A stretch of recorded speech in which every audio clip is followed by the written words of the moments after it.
It's in the book. Yeah. She has published books of poetry. Book. Book of poetry. It's in the resource center. They have 2 copies, and it usually stays checked out. So what I'm going to do is I'm going to read you a couple out the book, and then I'm going to read you a couple that's going to be in my next book because I'm really excited about my second book, this book. They're all pretty personal, so I'm not going to look in your face as I read them.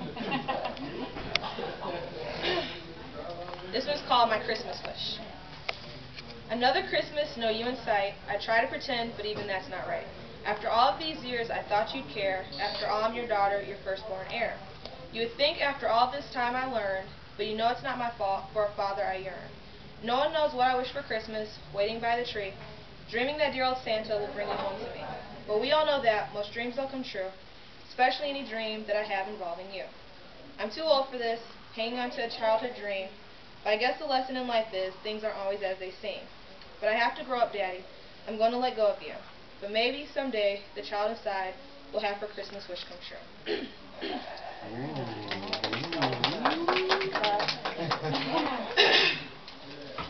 This other one is called Lord, It's Me. Lord, I come to you on bended knee. I pray that you will hear my plea. I must admit I'm scared to see the releasing of my sanity. For life is hard and I am scared. I'm here because I know you care. This fear inside I have not shared. My soul to you I have now bared. I hide in my room for it's a safe place. I'm steady losing in this lifelong race. I feel like I'm floating through time and space. So here I am on bended knee. I pray that you have heard my plea. I just want folks to let me be. So please, dear Lord, will you rescue me? Oh, good job. Don't worry. I edit you out. This one I wrote. It's my mom's favorite, so she demanded that I read it.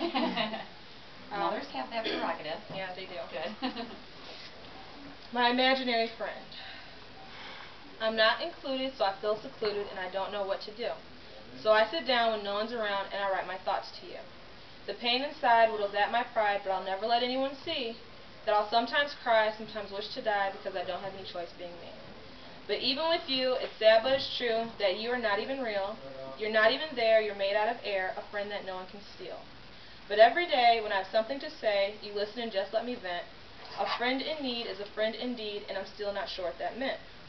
So I'll swallow the knots and write down all of my thoughts until I can summon you again. When no one is home and I'm all alone, I'll call it my imaginary friend. That was awesome. I like how your rhymes came out. Oh. It changes. I had another one in here that I want to read, but I can't. Oh, okay. I have trust issues. I did. That's the preface. Yes. Trusting only me. I don't believe in what people say unless it's there to see. I cannot trust in anyone unless I trust in me. Because I know that this is me, I will never put me down, lie to my face, stab me in the back, or kick me to the ground. I'm tired of the trusting, I couldn't do it but I tried. At least by trusting only me, I guarantee the safety of my pride. There aren't any shades of gray, just only black and white. I know the truth, I trust the truth, it helps me sleep at night. But no one understands why loyalty is gold. So now when someone tells me something, I'm cautious of what I'm told. Maybe when times are different and no one is the same, I'll trust in someone besides myself, but for now my trust remains. You play on words really good. Yeah, you really do. I just write them. But think of these, these are feelings that we've all had, but, we don't maybe have that talent to write it down into a poem. I think everybody's a secret poet at one point or another. I like your poems way better than the ones we read. I had a feeling that would be the case. Okay, I'm nervous about all the things. So out the new book, which I'm more excited about, I guess it's weird because I don't really expect people to read it.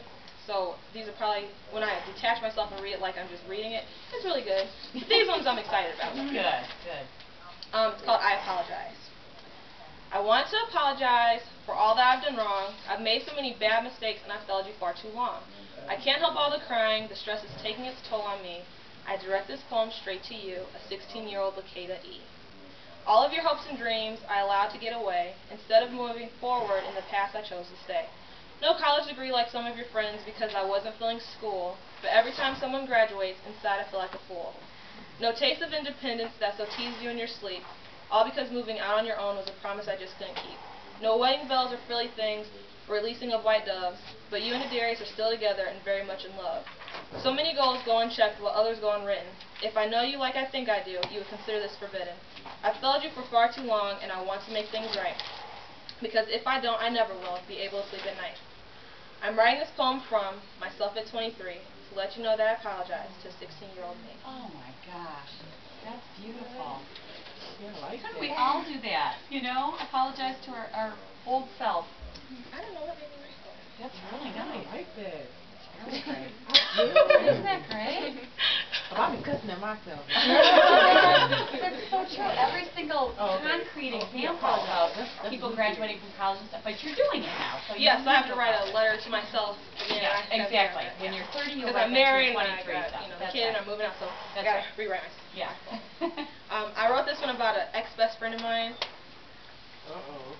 No, it's actually surprisingly nice. It describes her. She doesn't know it yet. Okay. I don't know about you. Okay. It's called Slipping Away. Flatlined emotions, wasted tears, contemplating her deepest fears. Beautiful daydreams, now nightmares, exhausted woman, sleepless stares. Confusing issues, trust misplaced, alcoholic drink, poorly laced. Whispering prayers no one hears, battling her darkest fears. Slowly succumbing without fight, entering into precious light. I can't remember how many syllables, but I know it's 2 words per line. Wow. That's a complex form, too. I had made it up. Yeah, I there you go. didn't even know it existed. See, that's what you can do as a poem, just write anything. That's how it is these days. I did. So a couple weeks ago we were talking about, I mentioned being a little off, like psychologically. Aren't we all? Yeah, well, this one I'm going to read to you guys so you understand. It's called Inside of My Mind. I'm losing control of my mental state, so death seems like my only escape. It's morning and yet it feels so late. I just want it all to end. Constant thoughts laced with suicide, contemplating if it's my time to die. Daily pummeling across my very pride. I just want it all to end. Too many things going on inside of my head. Lots of voices talking, can't hear what is said. It's not going to stop until I am dead. I just want it all to end.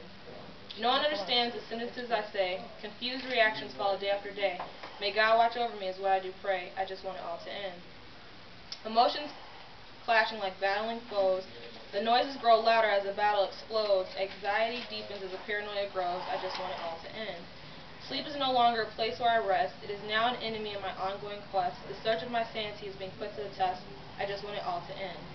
I can no longer grasp the anchors that hold me down. They're within my grasp, yet they're nowhere around. The peace I'm seeking is somewhere abound. I just want it all to end.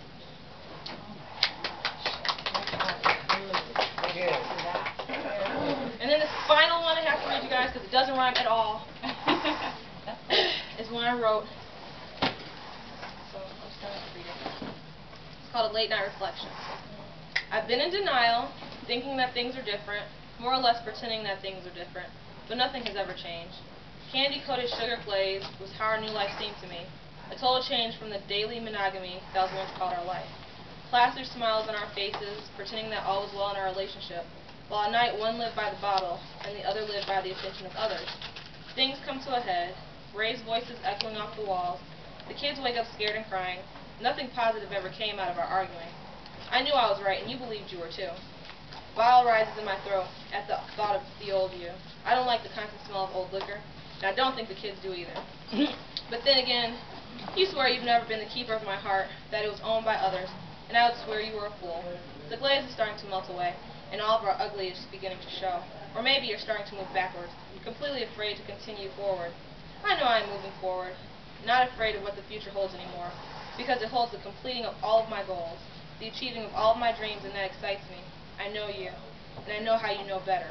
Let's continue to move forward together, because if we cannot move forward together, you'll be moving backwards alone. That was for the husband, I'm guessing. Yeah. The end. That is so great.